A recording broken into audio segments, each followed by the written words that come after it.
રાજ્યમાં આરટીઓ સામે વધુ એક વિવાદ ઉભો થઈ રહ્યો છે, જેમાં 1 એપ્રિલ 2021 પછી ખરીદેલી કાર, બસ અને ટ્રક સહિતના વાહનો બ્લેકલિસ્ટ કરાયા હોવાની ફરિયાદ સામે આવી છે।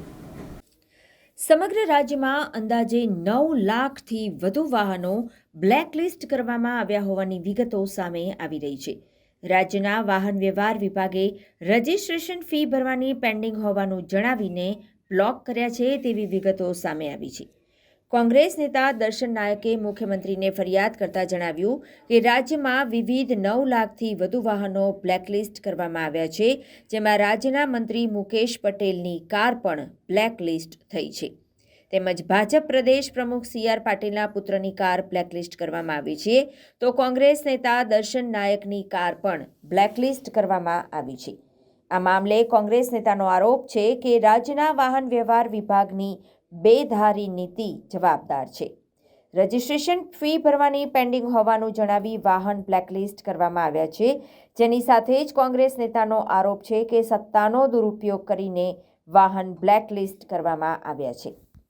આ સાથે જ કોંગ્રેસ નેતા દર્શન નાયક દ્વારા CMને ફરિયાદ કરતા જણાવાયું છે કે આ મામલે તપાસ કરાવી કસૂરવાર અધિકારી સામે પગલાં ભરવા જોઈએ। વાહન માલિકોએ કચેરીના ટેબલે ફરવાની નોબત આવી છે, તેમજ 100 રૂપિયા ભરવા માટે દરેક જણાએ કચેરીના ટેબલે ફરવું પડશે। સરકાર જે સુશાસન સુવહીવટની વાત કરે છે, એનો ઉત્તમ નમૂનો એટલે વાહન વિભાગ।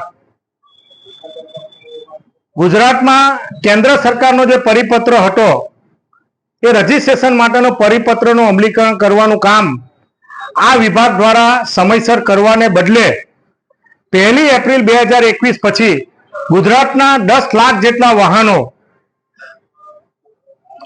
નું જે રજીસ્ટ્રેશન કરવામાં આવ્યું અને રજીસ્ટ્રેશન કર્યા પછી એના નામે થયા પછી 240 રૂપિયા જેવો નજીવો રજીસ્ટ્રેશન ફી બાકી છે એમ કરીને સામાજિક રીતે સંકળાયેલા, રાજકીય રીતે સંકળાયેલા બૌદ્ધિક લોકો, મારી પોતાની પણ ગાડી બ્લેકલિસ્ટ કરવામાં આવી છે એ પ્રકારની મને માહિતી મળતા અને બીજા અન્ય લોકોએ મને ફરિયાદ કરતા માનનીય મંત્રીશ્રીને, માનનીય મુખ્યમંત્રીશ્રીને પત્ર લખીને વિનંતી કરી કે જે અધિકારીને 2021 અને 2023 ઓક્ટોબર પછી ખબર પડી કે આ પ્રકારની પરિસ્થિતિના કારણે 240 રૂપિયા જેટલા બાકી છે, તે અધિકારી સામે તપાસ કરવાને બદલે, એ અધિકારી સામે પગલાં લેવાને બદલે, એની પાસે વસૂલાત કરવાને બદલે ગુજરાતના 10 લાખ વાહન ચાલકોને માથે આ બ્લેકલિસ્ટ નામનું લેબલ લગાવવામાં આવ્યું છે।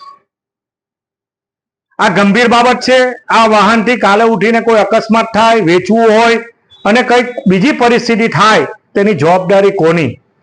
આ સમગ્ર બાબતમાં કોઈ લોકોને વિચારતા કર્યા, લોકોને તકલીફમાં મૂકવાનું કામ આ વિભાગ અને ગુજરાત સરકારે કર્યું હોય ત્યારે આ બાબતમાં ઊંડી તપાસ થવી જોઈએ અને તાત્કાલિક અસરથી આ બાબતમાં પગલાં લેવા જોઈએ, એ પ્રકારની માંગણીનો મેં પત્ર લખ્યો છે।